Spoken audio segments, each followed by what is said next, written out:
जादुई परियों की कहानी। सालों पहले मृणाल नाम का एक राज्य था जिसमें वायु नाम का एक राजा शासन करता था। राजा बहुत नेक दिल का और उच्च विचार वाला व्यक्ति था। वह सबके साथ सम्मान व्यवहार करता था, चाहे वह कोई निम्न जाति का हो, चाहे नीच जाति का हो, चाहे बड़ा जाति का हो, फिर कोई उच्च जाति का हो। हर छोटे बड़े त्योहारों में सोने के सिक्के दान दिया करता। दान लेने के लिए दूर दूर से लोग राजा के महल में पहुंचा करते थे। राजा बहुत दयालु था। एक बार त्योहार में राजा गरीबों को दान बांट रहा था तो दूर बैठी एक सुंदर सी परी राजा को देख रही थी। अंत में जब राजा ने दान बांट लिया तो उस परी ने एक बुढ़िया का भेद धारण कर लिया और राजा के पास दान लेने आई। लेकिन जब तक राजा का दान खत्म हो चुका था, राजा ने दान स्वरूप उस बुढ़िया को अपने हाथ में पहने सोने के कड़े उतार कर दे दिए। उस बुढ़िया ने राजा के सर पर हाथ रखकर उसे आशीर्वाद दिया, जिससे राजा अत्यंत खुश हुआ। एक दिन राजा अपने भवन के बगीचे में बैठा हुआ था। वह सोच रहा था, मेरे पास तो सब कुछ है, माता पिता, बेटी, मेरा ख्याल रखने वाली मेरी धर्म पत्नी, बस कमी है तो एक पुत्र की। एक पुत्र होता तो मैं अपने वंश को आगे बढ़ा पाता। पता नहीं भगवान ने मुझे इस खुशी से क्यों वंचित रखा। वह अपनी सोच में डूबा हुआ था कि किसी से उसकी गोद में एक सेब आकर गिरा। उसने इधर उधर देखा कि यहाँ मेरी गोद में सेब कहाँ से आ गया, क्योंकि जिस बगीचे में वह बैठा हुआ था वहाँ तो दूर दूर तक कोई भी सेब का पेड़ नहीं नजर आ रहा था। तो ये सेब यहाँ कहाँ से आया होगा। तभी राजा को दूर बहुत सारी परियां दिखी। उसमें से एक भूरी आंख वाली परी राजा के सामने आई और उसने राजा को बताया कि जिस बुढ़िया को राजा ने अपने सोने के कड़े दान दिए थे, वो परी वही है। उस परी ने राजा से कहा, तुम एक साफ दिल के इंसान हो और मुझे पता है कि तुम्हें पुत्र प्राप्ति की इच्छा है। यह सेब मैंने ही तुम्हें दिया है, इसे तुम अपनी पत्नी को खिलाना, जिससे 9 महीने के बाद तुम्हें पुत्र रत्न की प्राप्ति होगी। लेकिन मेरी एक बात याद रखना, तुम्हें भाग्य में पुत्र रत्न का सुख नहीं है, परंतु तुम बहुत दान करते हो, सबकी सहायता के लिए आगे रहते हो, इसलिए मैं तुम्हें इस सुख से वंचित नहीं रखना चाहती हूँ। तुम्हारा पुत्र केवल 25 वर्षों तक ही जीवित रह पाएगा। राजा परी की बात सुनकर दुखी हो गया और बोला, ऐसे सुख का क्या फायदा, मुझे पुत्र मिलेगा तो भी कुछ पलों के लिए मैं अपना बुढ़ापा किसके सहारे काटूंगा। कृपया इसका कोई उपाय बताइए ताकि मेरा पुत्र जीवित रह सके। राजा ने बहुत उदास स्वर में परी से फिर से कहा, मुझे उपाय बताने का कष्ट करें।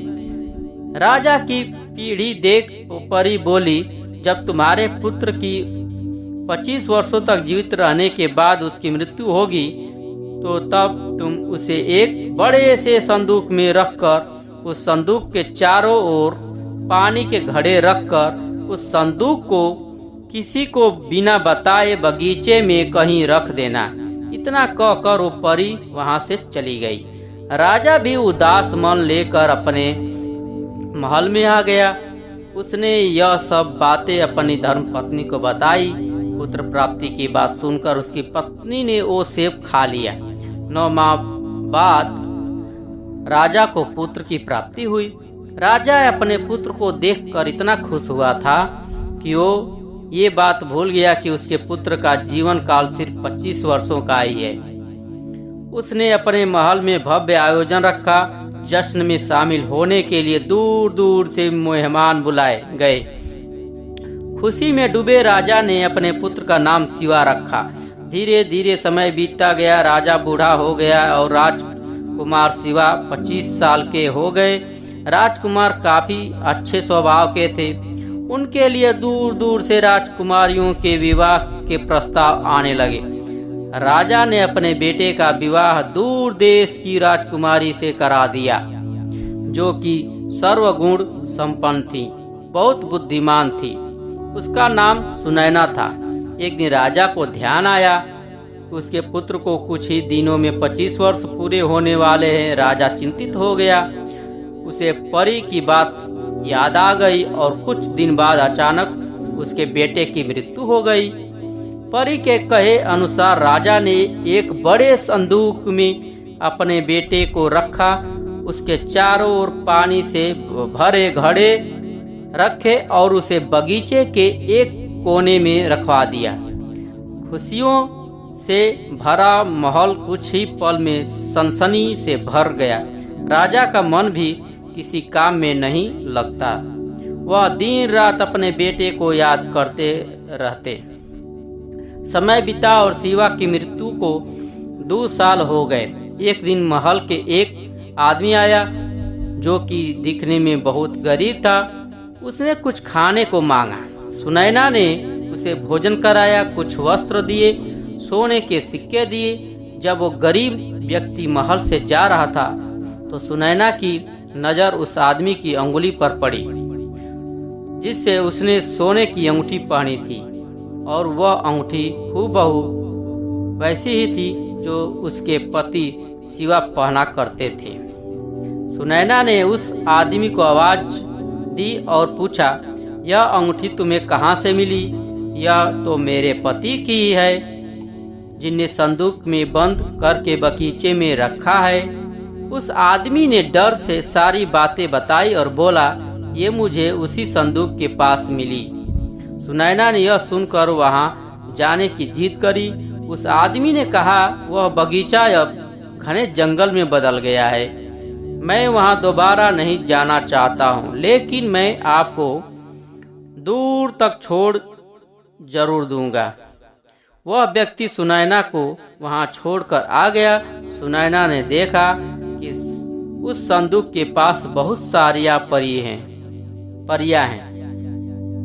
वह परियां जब भी कोई मटका खोलती है तो वह मटका उसके पति का रूप ले लेता है, और उसके बाद वह परियां उसके पति को अपने साथ आसमान की ओर उड़ा ले जाती है। सुनैना ने देखा कि अब वहां कुछ ही मटके बचे हैं। 3-4 दिन तक भूखे सुनैना यह देखती रही। एक दिन जब परियां वहां नहीं थी तो सुनैना ने पास जाकर वह संदूक खोला। संदूक के अंदर राजकुमार जीवित था। वह अपने पति को जीवित देखकर बहुत खुश हुई। वह उससे घर चलने के जिद करने लगी। शिवा ने कहा, मैं इस धरती पर परियों के आशीर्वाद से आया हूँ और मैं इस तरह नहीं जा सकता। तुम एक काम करो, इसे पहले की परियां सारे मटके खोल दें। तुम एक मटका ले जाओ और घर में कहीं छुपा देना, जिससे कुछ समय बाद तुम्हारा एक जादुई पुत्र होगा। लेकिन उस पुत्र की आयु भी सिर्फ 25 साल का ही होगा। इसलिए पुत्र जन्म के बाद तुम एक जश्न का आयोजन करना, जिसमें तुम परियों को भी बुलाना। परियां उस बच्चे को देखकर समझ जाएंगी वो बच्चा तुम्हारा नहीं है।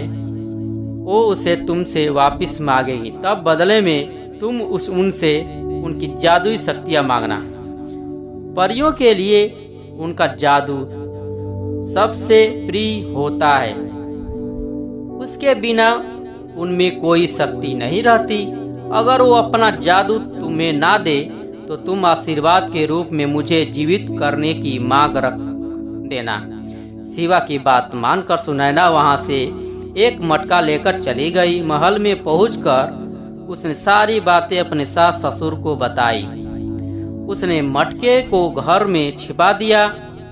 9 महीने बाद उसे पुत्र की प्राप्ति हुई और महल में शानदार दावत रखी गई। परियों को जब ये सब पता चला तो वो भी महल में आ गई और सुनैना से बचा मांगने लगी। शिवा के कहे अनुसार सुनैना ने बच्चे के बदले परियों से उनका जादू देने को कहा।